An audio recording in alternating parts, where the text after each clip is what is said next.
Identificación de las características formales del arte. El cubismo.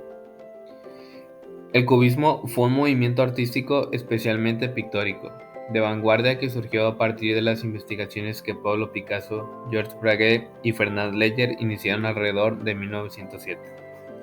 Estos artistas sostenían que la pintura había privilegiado la representación de fenómenos y narraciones, y había dejado de lado la pura forma de los objetos. Por lo tanto, buscaron eliminar del cuadro cualquier elemento que despertara la imaginación o generara emociones o sentimientos. Buscaban analizar objetivamente la forma de los elementos, eliminando referencias ajenas al cuadro en sí mismo, como la representación del espacio o los volúmenes.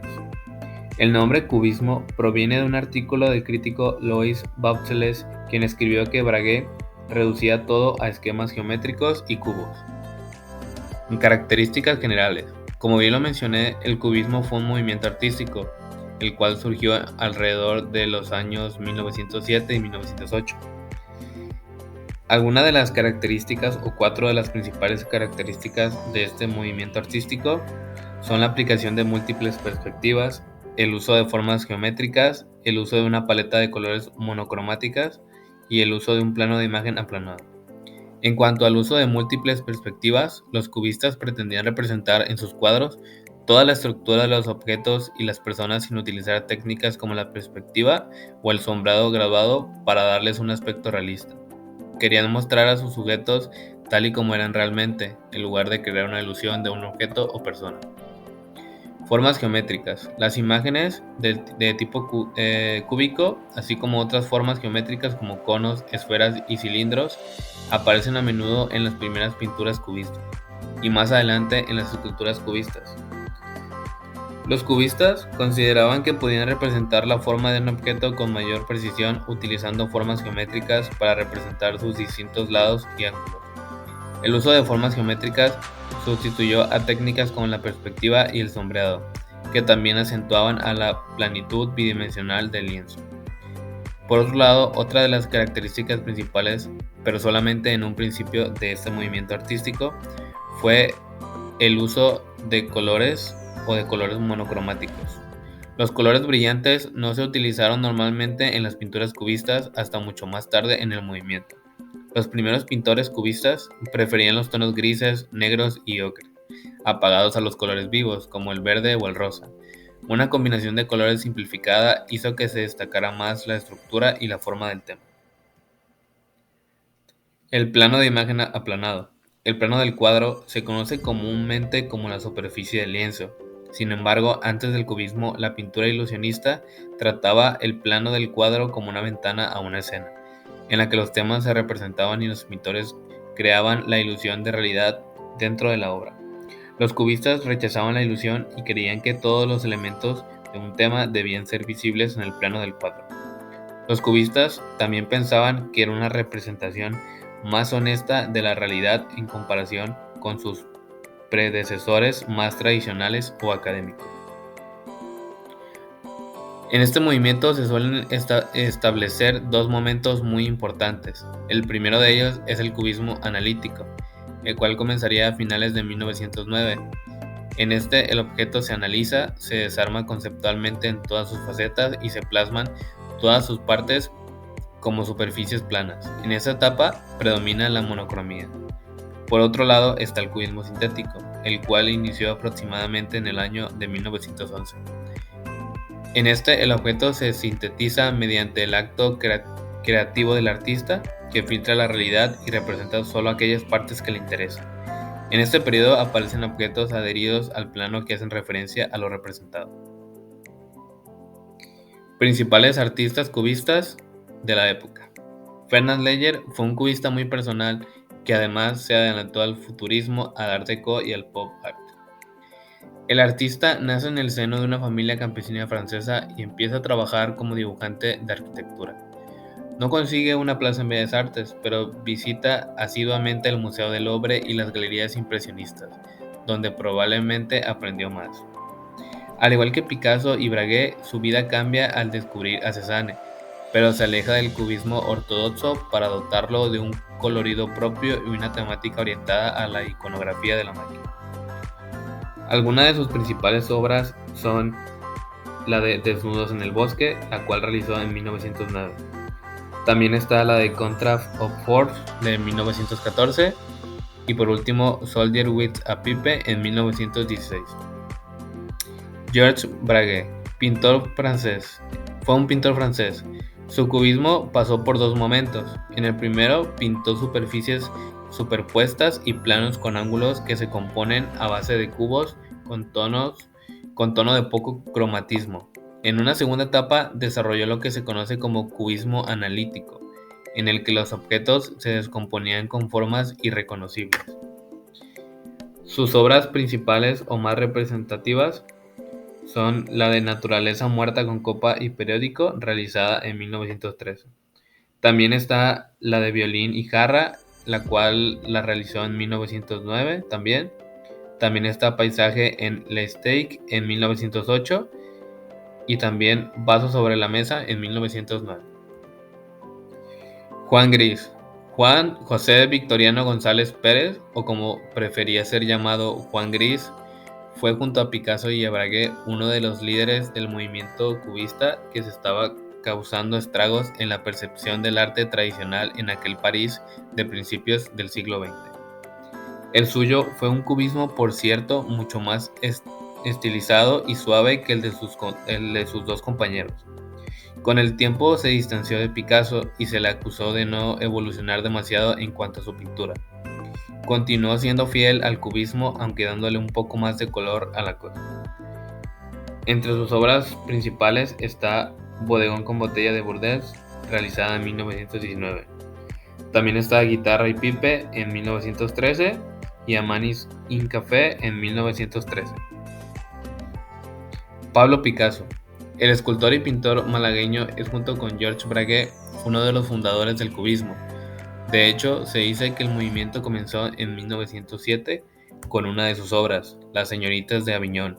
Este cuadro pertenece al periodo conocido como protocubismo, durante el cual Picasso descubrió el arte africano y profundizó en el trabajo de Cézanne. Un año más tarde, tomando esta obra como punto de partida, ambos artistas continuaron desarrollando las bases del movimiento que hoy en día conocemos como cubismo. Alguna de sus obras, como bien lo mencioné también, es una de las más importantes en el movimiento del cubismo, que es Las señoritas de Avignon, realizado en 1907. También tenemos otra titulado con el nombre de Mesa frente a la ventana, realizado en 1919, y por último Mujer con peras en 1909. Las pinturas de Picasso son conocidas en el mundo entero por el impacto que ha tenido como símbolo del cubismo, pero a lo largo de su larga trayectoria estuvo inmerso en otras muchas facetas artísticas. Una de ellas, la escultura. Más de 650 obras demuestran que Pablo Picasso y la escultura tuvieron una relación fructífera. Una de las obras principales fue la realizada en 1909, llamada Cabeza de Mujer. Esta se convirtió en una de las obras más representativas, ya que contenía los primeros rasgos del cubismo que él mismo creó junto a Georges Braque. En los años siguientes, sigue esculpiendo emulando al Pierre Colle, comenzando con un papel y pegando distintos materiales, dando forma a las esculturas. También otra de las esculturas que se pueden apreciar en esta presentación es una llamada Guitarra, realizada en 1912. En ella Picasso busca nuevas formas de expresarse y encuentra en las tres dimensiones una buena forma de hacerlo. Guitarra es de las primeras esculturas de Picasso, usando materiales reciclados como el cartón.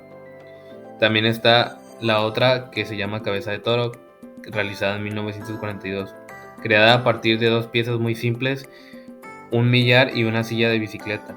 Transformó dos objetos comunes con una simple soldadura en una escultura que parece un poema visual.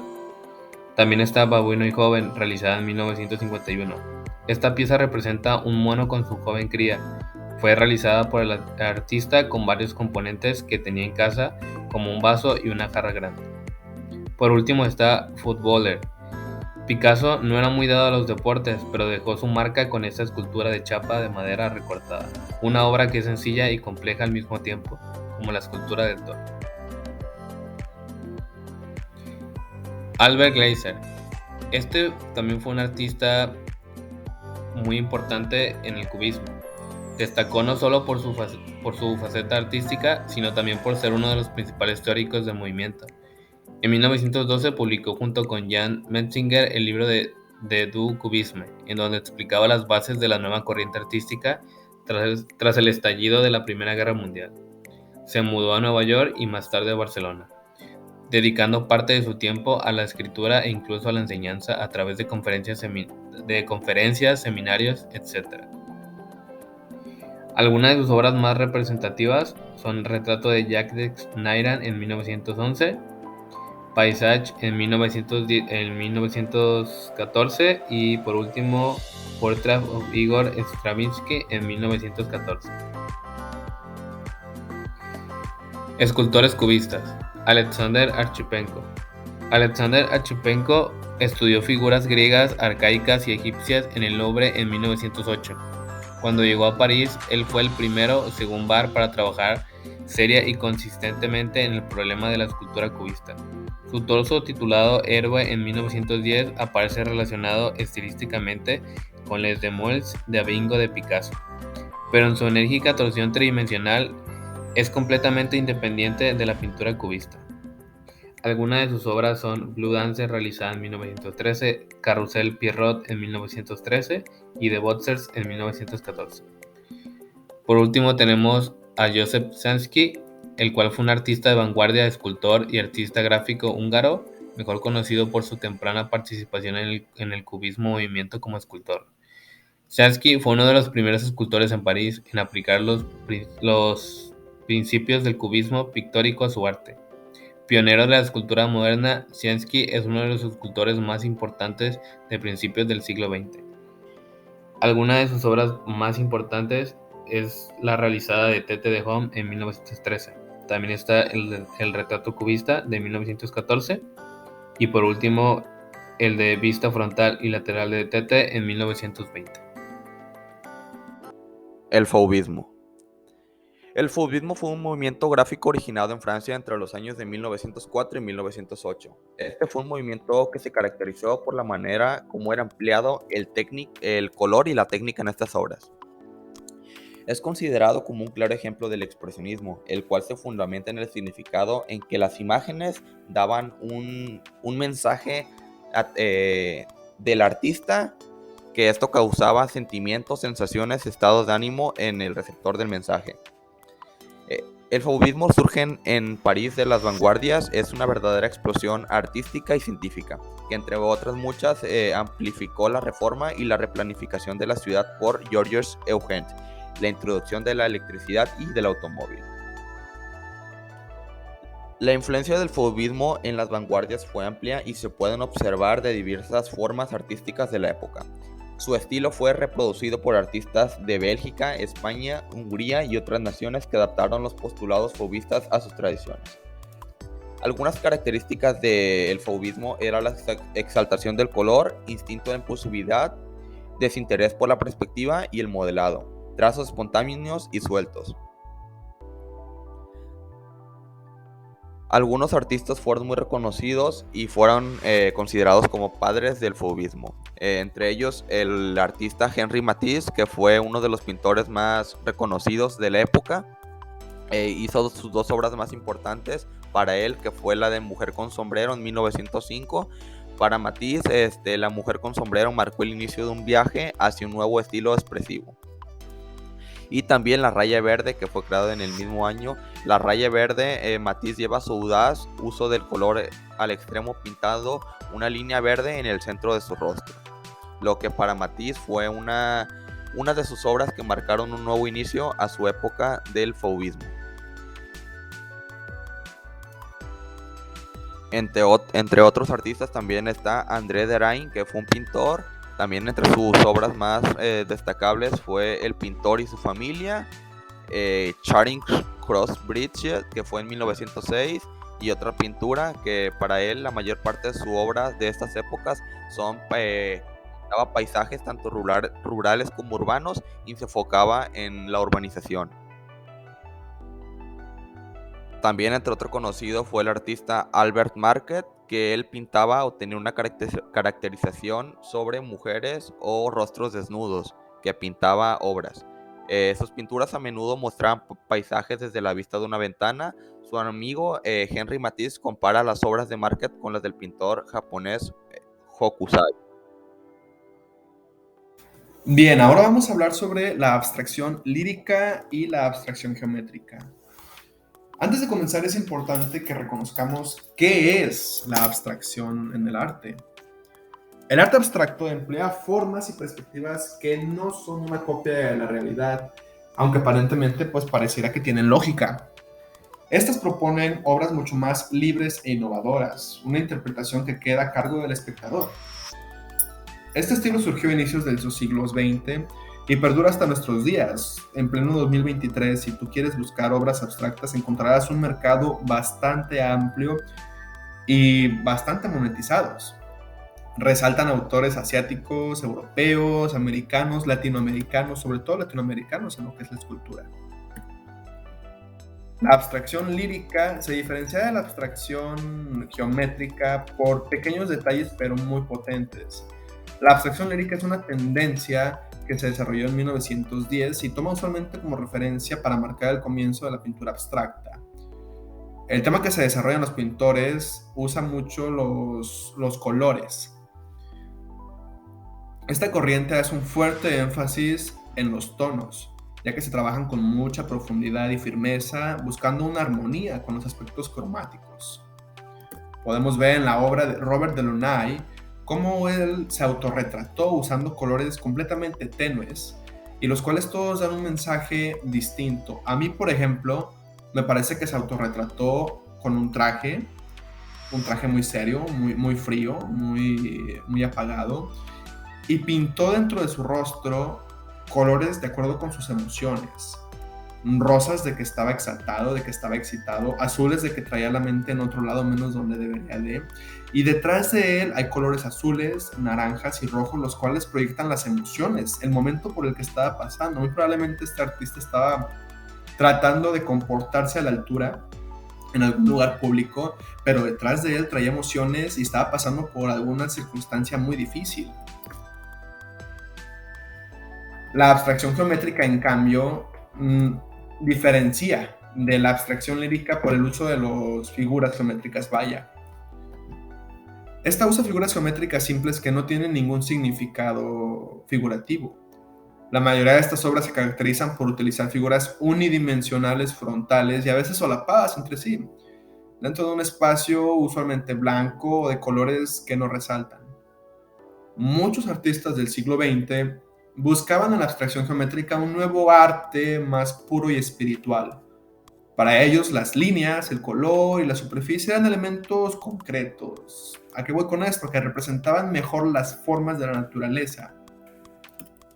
Aquí tenemos, por ejemplo, a dos artistas, ambos de abstracción geométrica, pero con obras y estilos completamente distintos, sin embargo, en la misma corriente. Tenemos a Piet Mondrian, donde plasma su obra llamada Composition with a Large Red Plane. A mí me da la sensación de que usa tonos blancos y azules de fondo y va avanzando en escalas de acuerdo conforme abarca el espacio de los tonos. Luego se va a azules marinos, luego negros, luego amarillos y hasta arriba podemos ver un rojo. Para mí el rojo viene siendo una señal de peligro y de que te detengas. Podemos ver que este estilo de abstracción geométrica lo podemos encontrar en vitralería, en cristales y en vidrios, por ejemplo. Y si la comparamos con esto, pues es un trabajo completamente distinto. Paul Jackson Pollock, creando Full Faith on Five en el 47, da una sensación de más movimiento y de más intriga. Aquí no usa colores tenues o blancos de fondo, usa verdes y azules, los cuales crean una armonía de naturaleza fría. Y hasta el frente usa colores naranjas y amarillos. Para mí me representa que el artista estaba pasando por un momento muy a gusto y firme y feliz cuando empezó la obra usando colores azules y la terminó de manera muy brusca y de manera muy emotiva. A lo mejor estaba pasando por un momento muy difícil en su vida para meter amarillos y naranjas. Para terminar, tenemos la escultura. Con la escultura resaltan otros nombres más americanos, latinoamericanos. Esta es una obra llamada Escultura Abstracta de Joaquín Torres en París. Y este es la columna desarrollada por Nahum Gabo. Nahum Gabo es el artista de la escultura abstracta más reconocido en lo que a mí respecta. Esta nos da sensaciones de movimiento. De hecho, podemos ver edificios arquitectónicos con una semejanza con esta obra. Y por último, esta obra la hice yo. Me tardé como 4 años haciéndola. Cuando la inicié a cuando la terminé, yo estaba pasando por momentos muy distintos de mi vida. Por eso puedo hablar de mi experiencia comparada con las de los demás artistas. Cada persona que ha visto esta obra ve elementos completamente diferentes. Hay quienes ven un rostro, hay quienes ven un elefante, hay quienes ven una luna, hay quienes ven simplemente figuras sin sentido, con colores y difuminaciones que no tienen ningún significado. Hay quienes ven arcos de luz. Esa es la maravilla del arte abstracto. Esta técnica la usé con nada más lápiz de color Prismacolor sobre un lienzo, sobre un papel de algodón. Y ya. Cada persona que ha visto esta obra le da un significado diferente. Esa es la maravilla del arte abstracto. Dadaísmo. Es un movimiento artístico que está en contra de la belleza eterna, contra la eternidad de los principios, contra las leyes de la lógica, contra la inmovilidad del pensamiento y contra la universal. Los dadaístas promueven un cambio, la libertad del individuo, la espontaneidad, lo inmediato, lo aleatorio, la contradicción. Defiende el caos frente al orden y la imperfección frente a la perfección. Es un movimiento artístico surgido primero en Europa y posteriormente en Norteamérica. Fue creciendo en el Cabaret Voltaire en Zúrich, Suiza, entre 1916 y 1922. Muchos de los autores fueron formados parte del dadaísmo y que dejaron su profunda huella en ese mismo, así como en el arte general.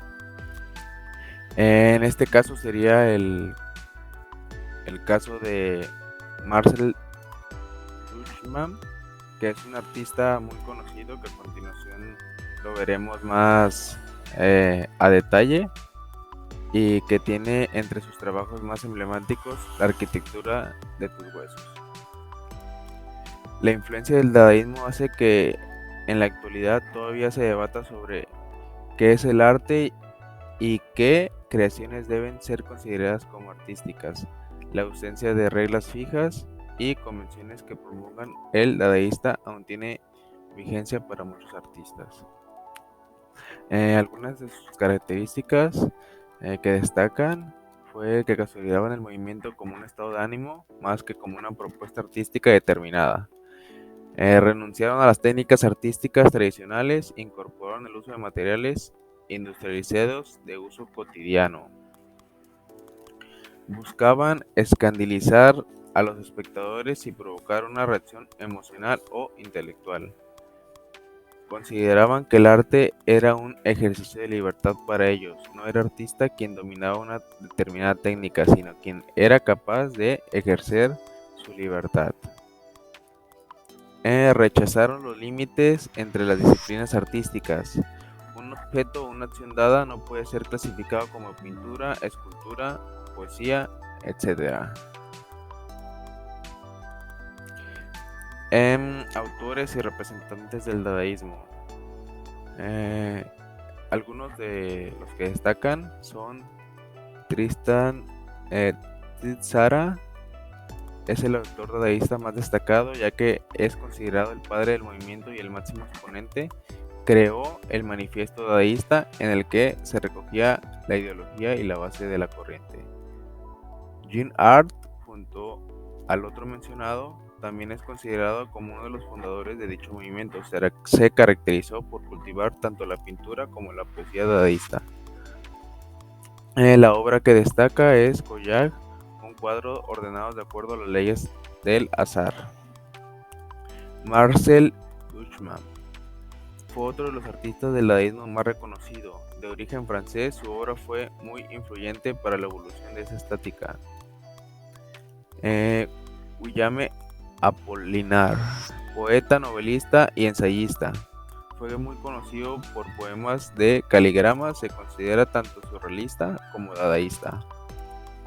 Amedeo Modigliani, pintor y escultor de Italia, es muy conocido por sus cuadros en los que las personas aparecen alargadas con rostros y figuras desnudas. Ramón Gómez de la Sierna. Dentro del movimiento dadaísta español destacamos a un periodista y escritor que impulsó el género literario y al que se le suele clasificar dentro de la generación del 14. Aquí tenemos una bibliografía del Marcel Duchamp, que fue nacido en 1887 en un pequeño de la Alta Normandía. Como ya lo mencionaba, fue parte del movimiento del dadaísmo, uno cuyos esloganes es "a todo esculpimos" y cuya intención es destruir todo lo concebido hasta ese momento para empezar con el arte desde cero.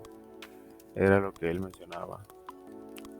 También tenemos a otro, Tristán, que ayudado con otros artistas e intelectuales, se encontraba con el pintor y escultor Jean Arp y el escritor alemán Hugo Ball. Fundó una de las corrientes vanguardistas más innovadoras y a la vez más transgresoras de la historia del arte del dadaísmo. En el transcurso de aquellos años en los que el dadaísmo poco a poco empezaba a emerger, publicó una revista literaria.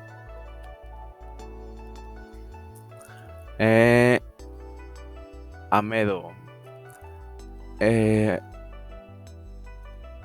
12 de julio de 1884.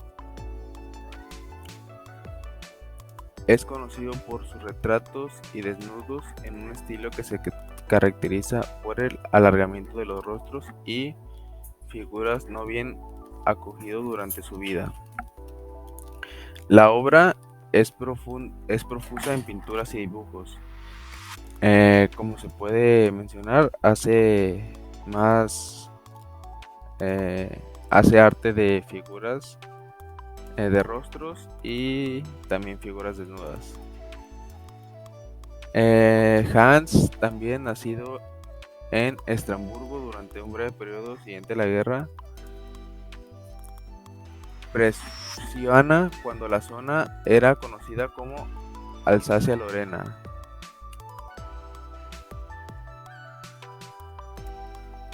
Luego de que el territorio fuera reincorporado a Francia nuevamente al término de la Guerra Mundial, Arp fue un miembro fundador del movimiento dadaísta. Arp combina las técnicas del automatismo y las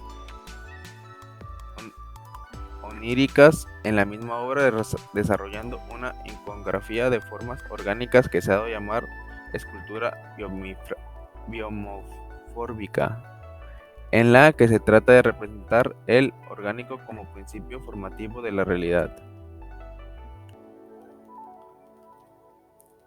Aquí podemos ver algunas de las pinturas de Marcel, de Tristán y de Hans.